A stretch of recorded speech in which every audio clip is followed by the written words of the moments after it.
All right, everyone, Ruben Colombe here with Colombe Credit Repair Services. And in this video, we're going to talk about credit card churning.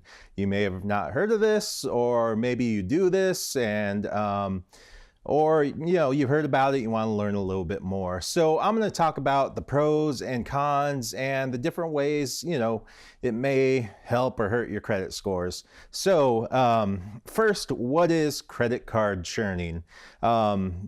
Basically, it's strategically applying for credit cards to take advantage of their rewards, all the rewards they have offered.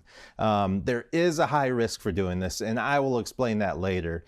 And basically, it's to make enough purchases on their cards to take advantage of their rewards. And examples of the common perks are cashback offers, travel miles, rentals on cars, and that sort of stuff. Now, here's some benefits. Big one, you could travel for free, get your hotels, your rental cars, that sort of thing. Those are the main reasons that people who do credit card churning, they do it for.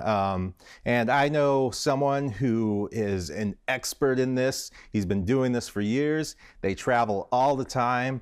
And so that is a huge benefit for it. But you have to be in a place to be able to do something like that. And again, I'll go ahead and explain all that later.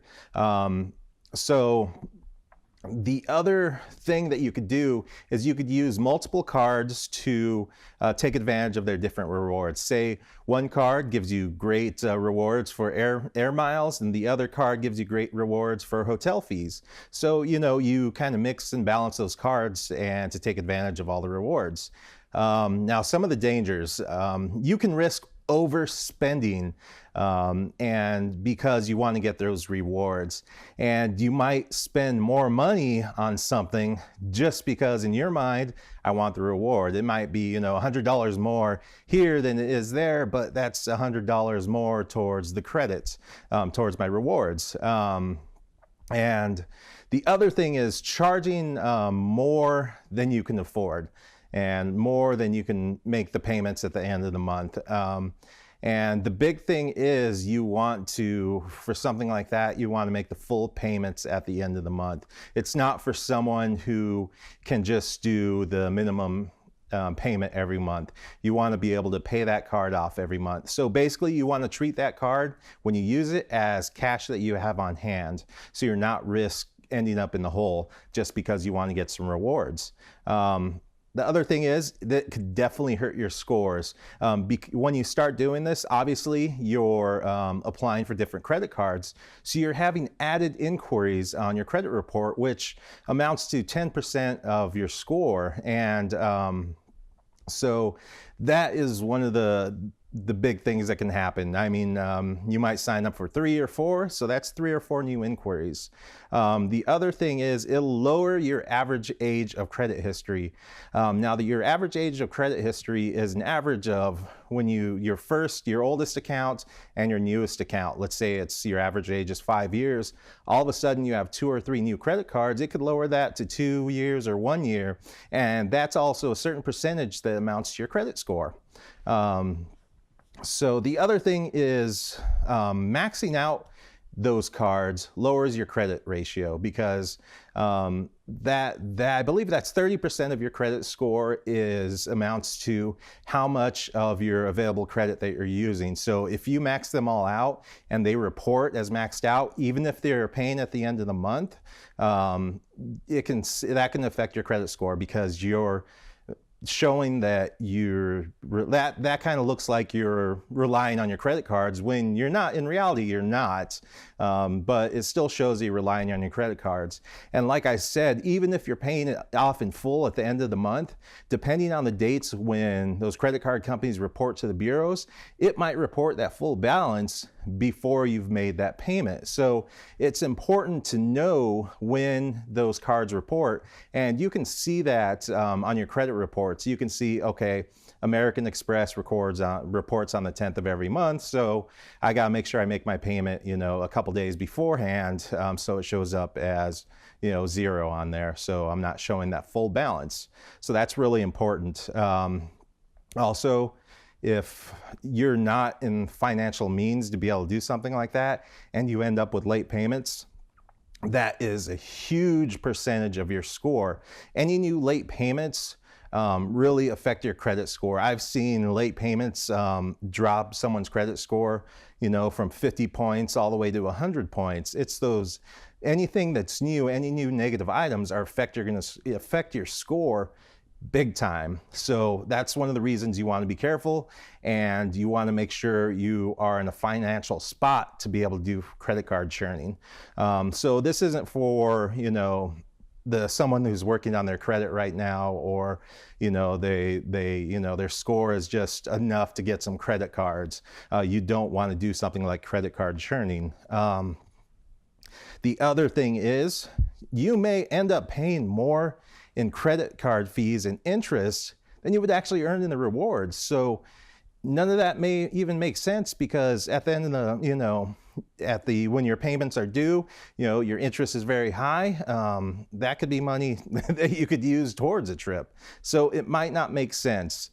So when it comes to credit card churning, it takes a lot of tracking.